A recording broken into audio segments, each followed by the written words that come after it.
Cuando recibí la notificación oficial de la muerte de mi padre, no me creí ni una palabra. Los funcionarios escribieron que supuestamente había muerto de hipotermia como consecuencia de un accidente durante el trabajo en la estación polar. Pero todas estas frases sonaban tan simplificadas y poco convincentes que tuve una sensación ensordecedora de que me estaban contando algo. No sabía a dónde dirigirme ni cómo buscar la verdad, porque los objetos secretos siempre están rodeados de un muro de silencio. Mi padre se llamaba Robert Hastings, y toda mi vida permaneció a la sombra de sus misteriosos proyectos.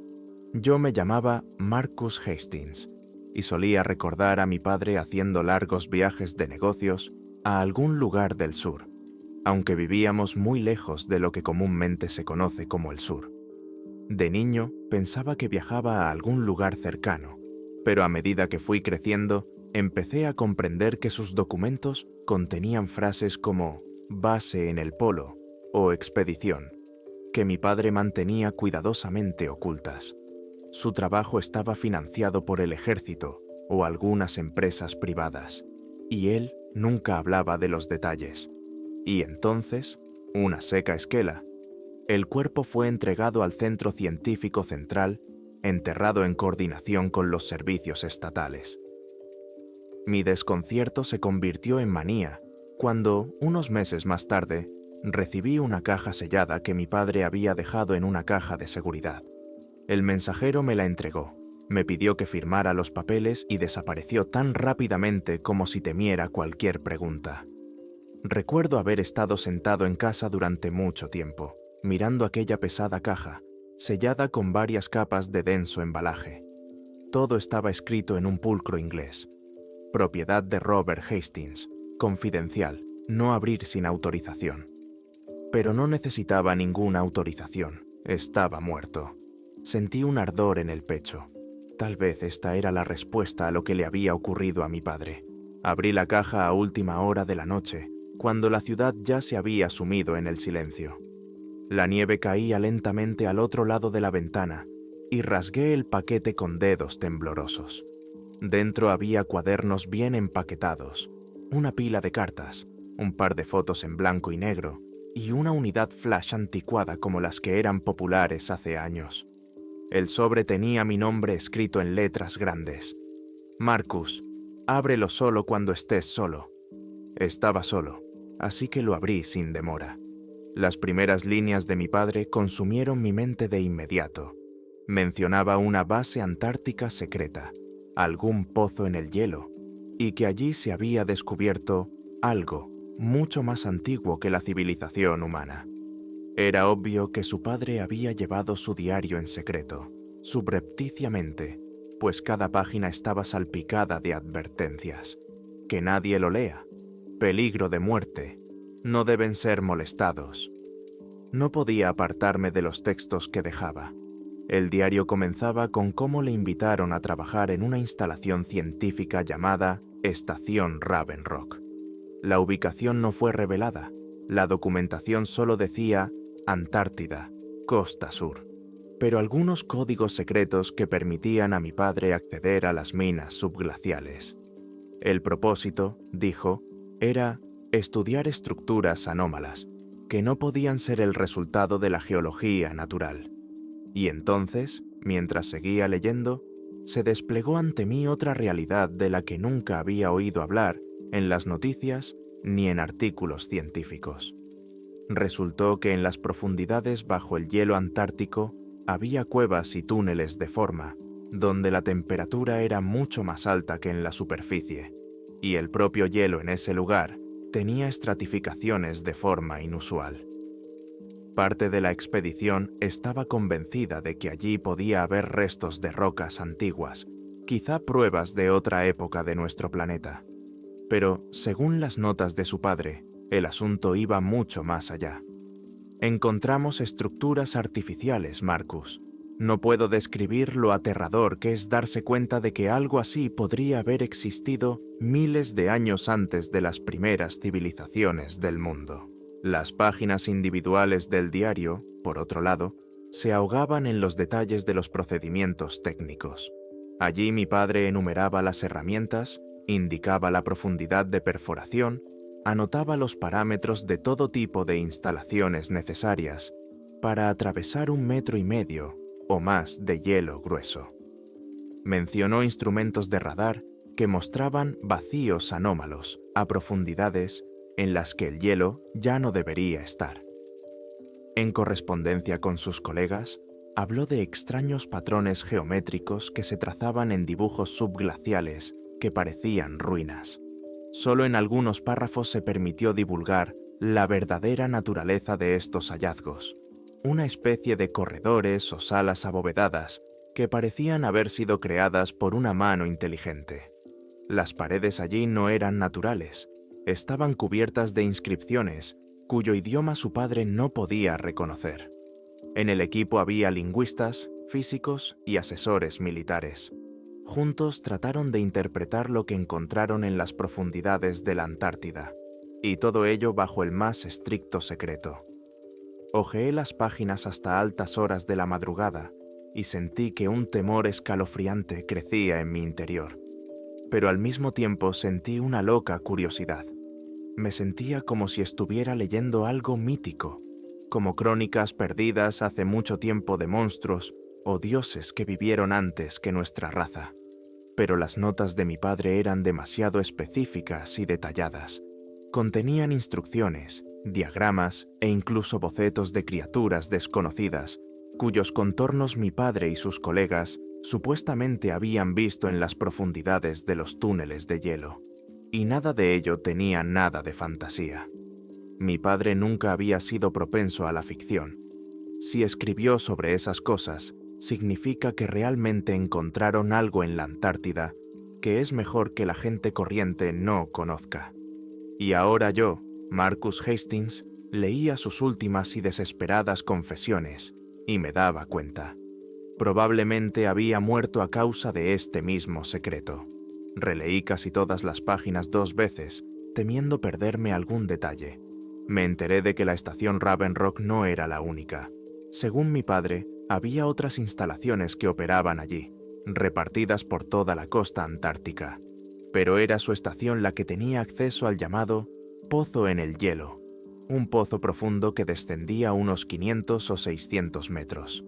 Según los informes, debajo había algo parecido a una ciudad helada o un enorme complejo, cuya disposición causó conmoción a los investigadores. Varias veces leí referencias a puertas cerradas y monolitos. Una línea, sacada de contexto, decía: «No deberíamos haber abierto esas puertas. Lo cambiaría todo. Puedo sentir el miedo acumulándose». Era obvio que estos objetos representaban el eco de una cultura desconocida para nosotros, mucho más antigua que cualquier civilización registrada. Ni los sumerios, ni los egipcios, ni ningún otro pueblo de la antigüedad podrían haber sido los antepasados de los constructores de aquellas estructuras, que se remontan a cientos de miles de años, si no más. Pero lo más aterrador, mi padre empezó a escribir sobre crujidos y voces en las profundidades de los túneles. Afirmaba que a veces oía un sonido como el latido de un corazón gigante procedente de debajo del propio hielo. A veces veía un brillo antinatural, como de fósforo, que salía de las grietas de las paredes. Poco después, las notas se volvieron cada vez más nerviosas. 4 de nuestros hombres han desaparecido, se han esfumado sin dejar rastro. Los mandos dicen que no volvieron de la cápsula de investigación, pero vi manchas extrañas en la nieve, parecían restos de líquido ennegrecido. ¿Tienen miedo de admitir la verdad? Hay algo vivo aquí, o al menos moviéndose. Tal vez solo sea yo imaginándolo. No lo sé. Mientras leía estas líneas a la luz de la lámpara, se me puso la piel de gallina. Sentí como si pudiera sentir literalmente el aire oscuro y helado de la Antártida, oír el crepitar del hielo bajo mis pies como si fuera yo, y no mi padre, la que deambulaba por los pasillos donde podría esconderse alguna fuerza desconocida. Intenté recomponerme, respirando y exhalando profundamente, convenciéndome de que solo estaba leyendo un texto escrito hace más de un año. Pero la sensación de la presencia de algo de otro mundo no me abandonaba. Recordé cómo mi padre me había llamado de repente antes de su último viaje y, sin intentar ocultar su ansiedad, me había pedido que tuviera cuidado con los extraños. En aquel momento no me había dado cuenta de lo que quería decir. Ahora estaba casi segura de que había previsto todo esto y quería advertirme. Unos 10 días después de sumergirme en los papeles, conseguí descifrar algunos de los códigos que mi padre había utilizado en su diario. Era cuidadoso. En casi todas las páginas daba claves condicionales, que descifraba al final. Allí encontré referencias a un cierto archivo E, relacionado con las exploraciones en profundidad. Al parecer, mi padre y sus colegas guardaban una base de datos digital donde almacenaban todas las fotos y vídeos de las cámaras submarinas. Tuve suerte. La memoria USB de la caja resultó ser el mismísimo archivo E. Lo conecté a un viejo ordenador portátil y mi mundo se puso patas arriba, porque había docenas de archivos con nombres extraños y fechas de hace muchos meses. Al abrir el primer vídeo, vi una entrada cubierta de nieve a una mina subterránea rodeada de luces parpadeantes. La voz en off pertenecía a mi padre y a otra persona. Hablaban de que alcanzarían la profundidad adecuada en unos minutos. Los siguientes archivos mostraban escenas cada vez más espantosas. La cámara temblaba, las luces saltaban de las paredes al suelo. Vi a hombres con trajes de abrigo abriéndose paso por túneles de hielo. En algunos lugares, rompiendo la corteza con un cincel, en otros, descendiendo con cabrestantes. Después, una toma que me estrujó el corazón. Vanos arqueados que se adentraban en la oscuridad, obviamente trabajados por alguien, no creados por la naturaleza. Grandes columnas, cubiertas de escarcha helada, se alineaban en hileras uniformes, y símbolos que parecían líneas entrelazadas y pergaminos brillaban en las paredes. No sabía si se trataba de escritura o de ornamentos decorativos. Mis ojos buscaban figuras, tal vez talladas en piedra, pero solo veía contornos generales, como si hubieran escapado a mi vista a propósito. Una tarde, mientras hojeaba un archivo, casi se me cae el portátil. En la pantalla, uno de los investigadores estaba apoyado contra la pared. Entonces se oyó un crujido y la pared pareció reaccionar al tacto. Ondas como impulsos de energía surgieron de la superficie. El hombre saltó hacia atrás presa del pánico, maldiciendo. La cámara parpadeó, captando resbaladizas corrientes de brillo que brotaban de algún lugar profundo del hielo. Entonces, el vídeo se cortó bruscamente. Seguí avanzando y solo vi pánico, gritos, sombras borrosas que se movían rápidamente por el pasillo. Ni un solo comentario inteligible. La cámara debió de caerse o salir despedida hacia atrás. Alguien gritó el nombre de mi padre fuera de la pantalla. Quizá fue el punto de inflexión cuando se dieron cuenta de que habían traspasado algún tipo de límite, y ahora toda la instalación estaba en peligro de muerte. Por la noche no podía dormir.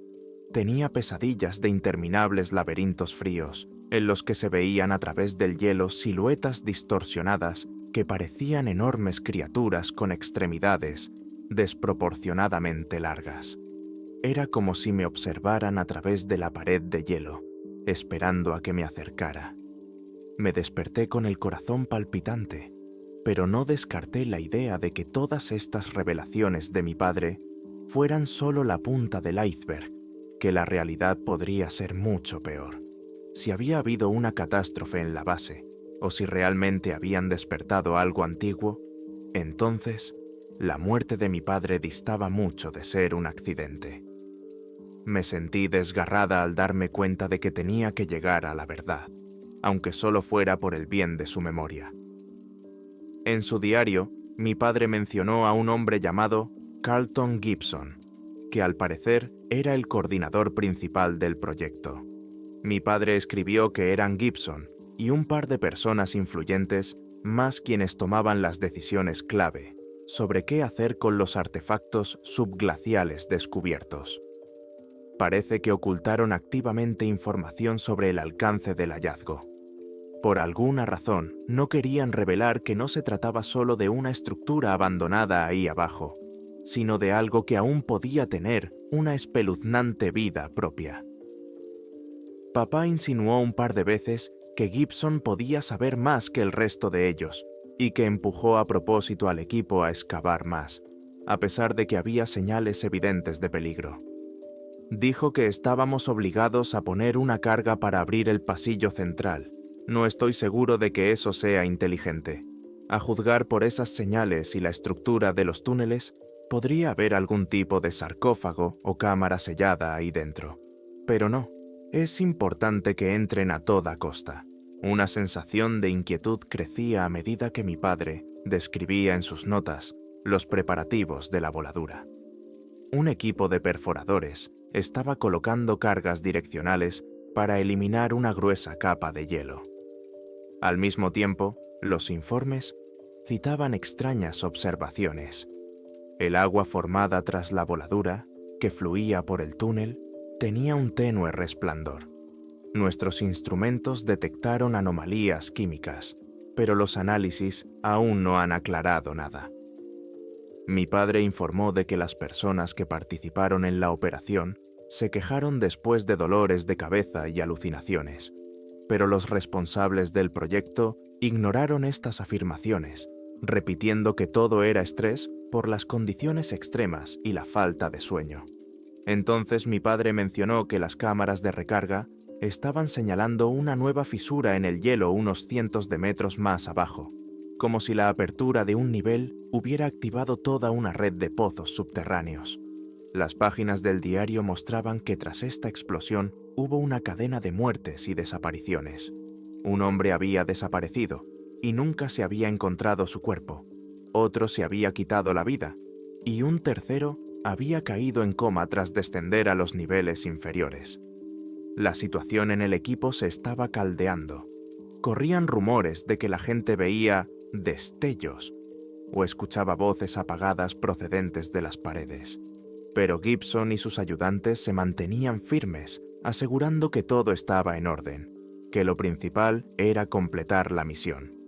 Mientras leía estas líneas, me entraron unas ganas locas de gritar: ¡No! ¡Alto! ¡Salga de ahí! Pero todo eso ya había ocurrido en el pasado.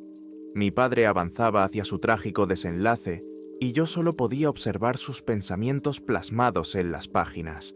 El punto álgido del horror llegó en el último cuaderno.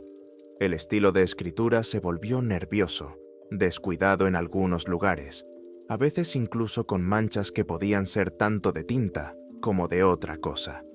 El padre parecía escribir con prisa, tal vez a escondidas. Contó que habían conseguido abrir la cámara principal, a la que llamaba la sala resplandeciente. Según su padre, cuando pasaron más allá de la ruptura del hielo, entraron en una sala cuyas paredes brillaban con una luz verdosa, como si de su interior salieran pulsaciones. En el centro había un monolito gigante que parecía una columna curva tachonada de símbolos desconocidos. Vi a Gibson de pie, tocando el monolito y murmurando algo, escribió mi padre. No estoy seguro de si era solo un susurro o un discurso real, pero parecía que el monolito le respondía con vibraciones retumbantes. Mi padre afirmó que fue entonces cuando algo que había estado dormido durante miles de años despertó. ¿Qué era? No podía decirlo con exactitud. Ninguna de sus notas tenía un nombre claro, pero los términos antiguo horror, dios decrépito, algo más allá de la comprensión, aparecían por todas partes. Cada línea me helaba la sangre.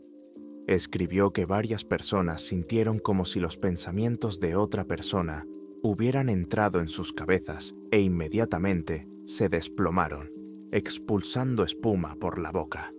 2 científicos perdieron literalmente la cabeza, gritando que todo volvía a la vida e intentando correr de vuelta a los túneles.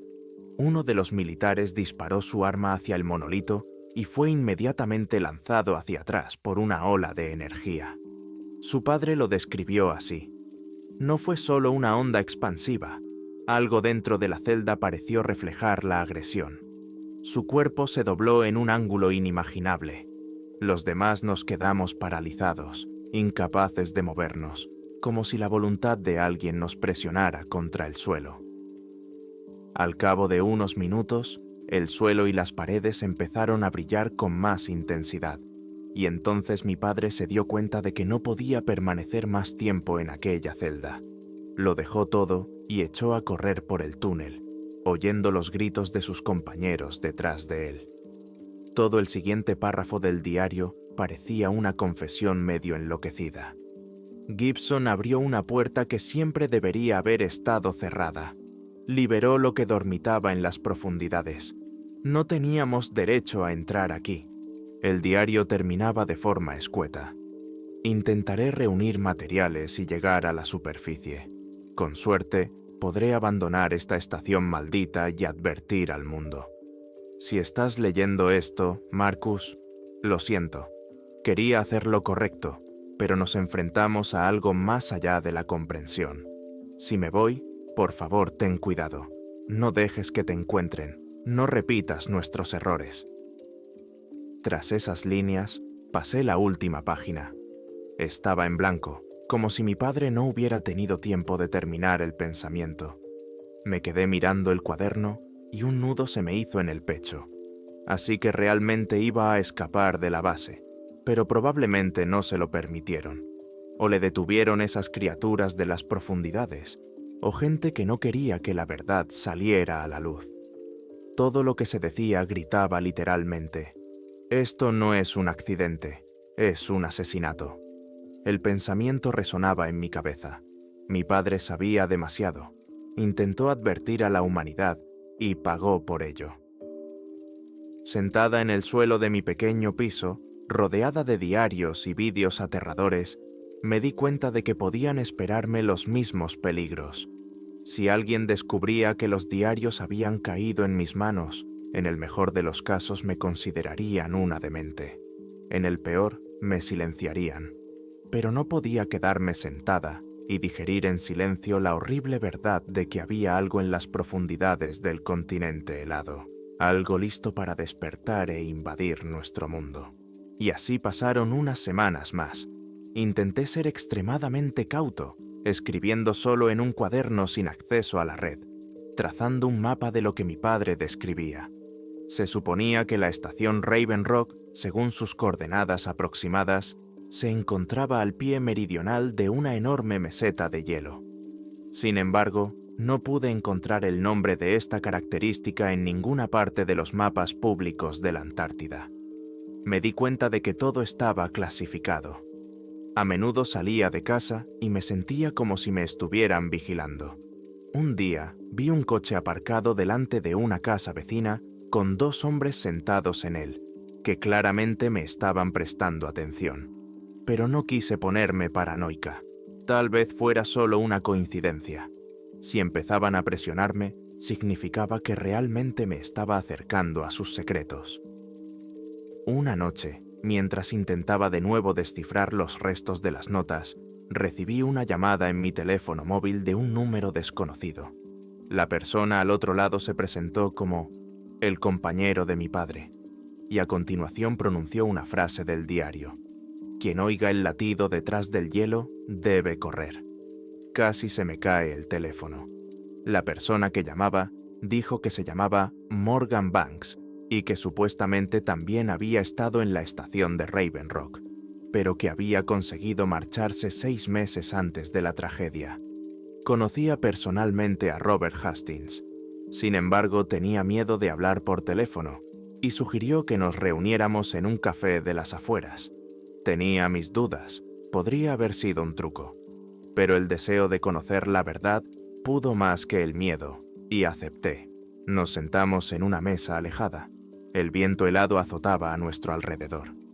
Morgan era un hombre de unos 50 años, con el rostro gris por el horror, su gran peso impreso en él. Me reconoció enseguida. Dijo que me parecía a mi padre en los rasgos faciales. Me contó que mi padre había querido abandonar el proyecto, pero que había sido amenazado por sus superiores, porque sabía demasiado sobre lo que escondía el continente helado. Según Morgan, el complejo subglacial contiene antiguas salas donde dormitaba una forma de vida desconocida. Los científicos solo intentaban estudiarla, pero los militares vieron la posibilidad de un arma. Gibson solo era uno de los ejecutores de la voluntad de figuras mayores, y este hombre estaba obsesionado con descifrar los extraños símbolos y subyugar ese poder para sí mismo. Cuando oí esto, por fin me convencí de que la muerte de mi padre no había sido un accidente. Quizá intentaba transmitir las pruebas al último hombre para que, si le ocurría algo, no se perdiera la verdad. Morgan dijo que inmediatamente después de la explosión y del despertar de Algonatolaag, la estación fue evacuada. Pero con las prisas y el pánico, muchos se habían quedado abajo y se rumoreaba que el propio complejo se había inundado y congelado, al menos parcialmente. «No tiene ni idea», susurró Morgan, «de los sonidos que hizo el hielo cuando esa criatura empezó a moverse. No se parecía a ningún organismo conocido por la ciencia. Nos pareció que existía entre formas físicas, que podía influir en la mente de las personas. Algunos de nuestros colegas la siguieron voluntariamente, como si hubieran oído la llamada. Se quedó en silencio, bajando la mirada hacia su taza de café frío. Finalmente exhaló. «Cuidado, Marcus. Hay gente que no quiere publicidad, y luego está lo que ansía salir a la luz. No juegues con eso». Apreté los puños, con los sentimientos dentro de mí a flor de piel. Pregunté sin rodeos. «¿Qué hago? ¿Cómo puedo honrar la memoria de mi padre? ¿Exponer todas estas mentiras?» Pero Morgan se limitó a negar con la cabeza. «No puedes luchar contra ellos a cara descubierta. Hay demasiadas partes interesadas. Es un asunto global. Aunque se lo cuentes a alguien, simplemente te tacharán de loco y el material se considerará un montaje. Además, quizá lo que yace bajo la Antártida no deba ser perturbado demasiado, por el bien de todos». Nos separamos con la promesa de que se pondría en contacto si descubría algo nuevo, pero me rogó que no diera ningún paso imprudente. Aún así, de vuelta a casa, empecé a pensar en que no podía callarme. Mi padre se había sacrificado dejando aquellos diarios y el pendrive, contando conmigo para sacar la verdad. ¿Pero a quién se la voy a contar? ¿A los medios de comunicación? Solo cobrarán y me declararán charlatana. ¿A los grupos en línea? Están llenos de teorías conspirativas y nadie les creerá. Me senté con el sonido del viento fuera de mi ventana y sentí que el gélido vacío de la Antártida parecía extenderse también a mi ciudad, envolviendo mi alma. Al día siguiente hice un intento. Envié copias anónimas de algunos documentos y fragmentos de vídeo a una agencia de noticias independiente. Hicieron una pausa de unos días y luego me informaron de que no podían publicarlos porque los archivos supuestamente contienen material insostenible y contradicen los datos oficiales sobre la investigación científica en el polo. Esto no me sorprendió, pero sí me decepcionó. Convencido de que oficialmente no conseguiría nada, volví sobre la misma cuestión. No me lanzaría solo a la Antártida. Este tipo de expediciones requieren una financiación, unos contactos y un equipamiento enormes. Además, aunque consiguiera llegar a la costa, todos esos lugares están vigilados.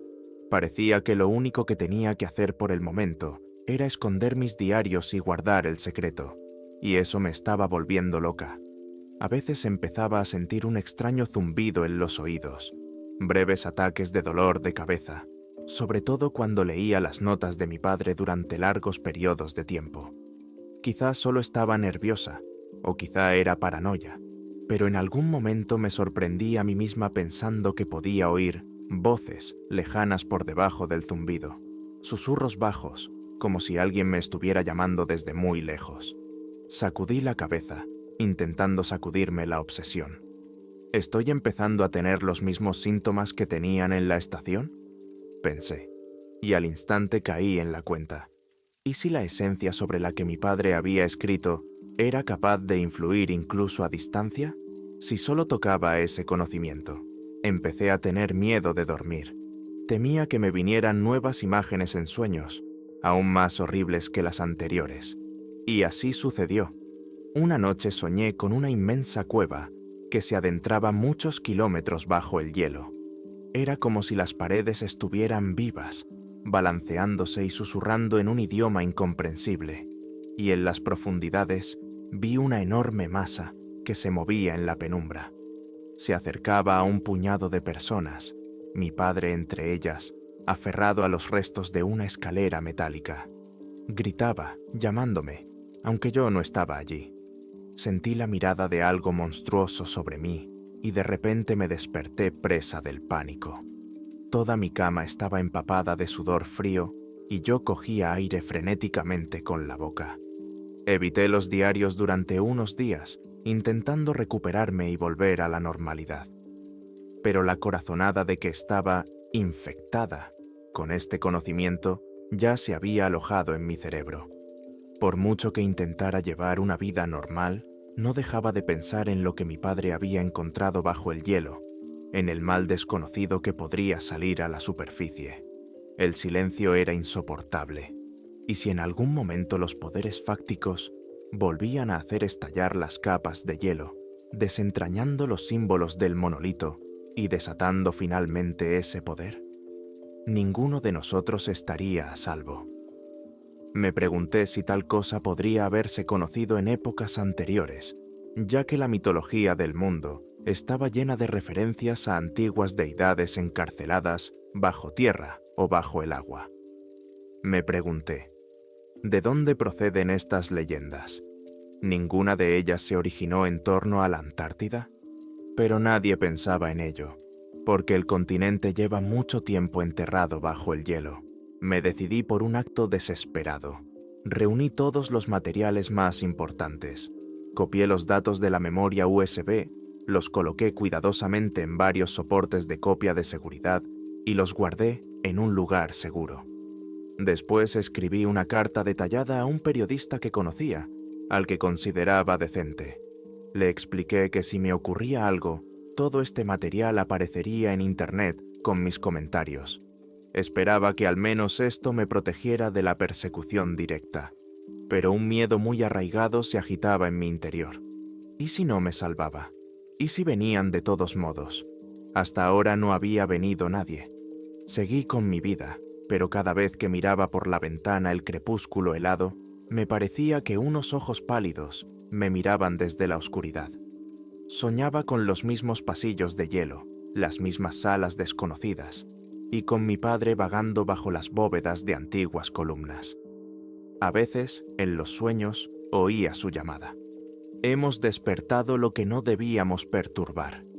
Entonces se oía un rugido como el estruendo de un volcán, y todo se sumía en el caos.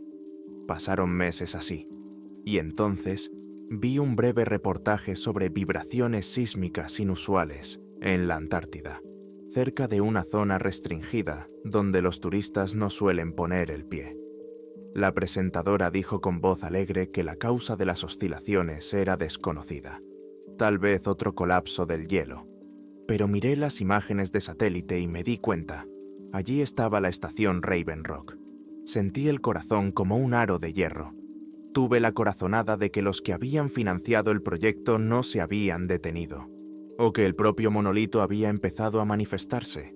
Fuera lo que fuese, me sentía desgarrada por dentro, pensando que nos esperaba algo terrible.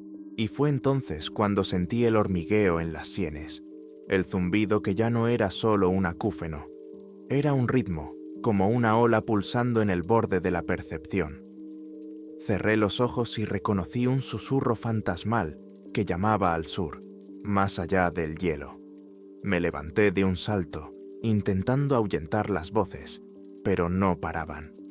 Me di cuenta de que me estaba volviendo loca, o me estaba convirtiendo en la portadora de esta influencia desconocida. Tenía razón mi padre, y bastaba el contacto con los materiales para que esta oscuridad se apoderara de uno. Di vueltas sin sentido por la habitación, rompí un vaso, encendí la luz, pero nada ayudó. Sentía como si mi mente estuviera a punto de estallar, dejando salir las visiones que hasta entonces solo me habían atormentado por la noche. De repente, todo se quedó en silencio, como si alguien hubiera apagado un interruptor. Me quedé allí, respirando agitadamente, y me di cuenta de que no había vuelta atrás. Estaba demasiado metida en los secretos que habían matado a mi padre. Y ahora, ese algo me decía que tenía que elegir, o ponerme de su lado, o caer víctima de la locura. Tal vez me está tendiendo la mano con sus tentáculos invisibles. ¿Qué debo hacer? ¿Huir? ¿A dónde huir del horror universal que ha conseguido superar el hielo? Esa misma noche, reuní fuerzas y llevé los diarios originales a un descampado abandonado, donde encendí una hoguera y los quemé. Pensé, si destruyo todo rastro, quizá pueda librarme de la maldición. Pero mi mente me dijo que era demasiado tarde. Aún tenía copias de ellos, y la información ya estaba profundamente incrustada en mi cabeza. Y quién sabe, tal vez en este mismo momento, el monolito o esa entidad del hielo perciba mi miedo. Quizá ya se esté alimentando de él a distancia. Ahora vivo mi vida sin saber cómo acaba esta historia. Me veo obligada a fingir que todo va bien. Voy a trabajar, me relaciono con la gente, aunque en el fondo albergo un secreto monstruoso. Temo que un día unos desconocidos llamen a la puerta, o, peor aún, que esa llamada vuelva a sonar en mi cabeza, obligándome a dejarlo todo y marcharme al continente helado. Todos los días sueño con laberintos fríos y dibujos de serpientes en las paredes, y mi padre en mis sueños me mira desde la oscuridad, en silencio, con dolor en los ojos. No sé si hay alguna escapatoria a esta obsesión. De lo único que estoy segura es de que mi padre murió porque se enfrentó a algo que nunca debería haber despertado. Y parece que yo me he convertido en su involuntaria sucesora. Si ahora está leyendo estas líneas, significa que de algún modo ha accedido a fragmentos de lo que mi padre me legó. No puedo darle ningún consejo, salvo que se mantenga al margen de estos secretos. No intente encontrar la base de Raven Rock. No intente descubrir las capas de hielo antártico. No intente descifrar los registros del monolito. Yo mismo ya me he adentrado demasiado, pero quizá aún pueda detenerse. Créame, la verdad no siempre es liberadora. A veces abre las puertas a una oscuridad primordial que es mejor dejar donde ha estado durmiendo durante los últimos 1000 años. Y si alguna vez oye hablar en las noticias de extraños cataclismos en la Antártida o de misteriosas explosiones en estaciones polares, sepa esto. No se trata solo de ejercicios militares o de accidentes fortuitos. Son ecos de algo que se movía bajo el hielo antes de que lo supiéramos. No sé cómo acabará esta lucha. Tal vez aún tengamos que ver cómo las antiguas sombras irrumpen en la luz. Y entonces, todo lo que hemos conocido del mundo no será más que una patética ilusión.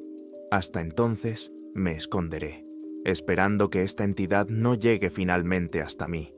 O al menos, no me lleve consigo como hizo con mi padre. Porque puedo sentir este eco diabólico en mí. No se detendrá, susurrando de profundidad y frío, llamándome de vuelta a un lugar en el que nunca he estado, pero al que siempre he pertenecido. Y me temo que no podré resistirme por mucho tiempo.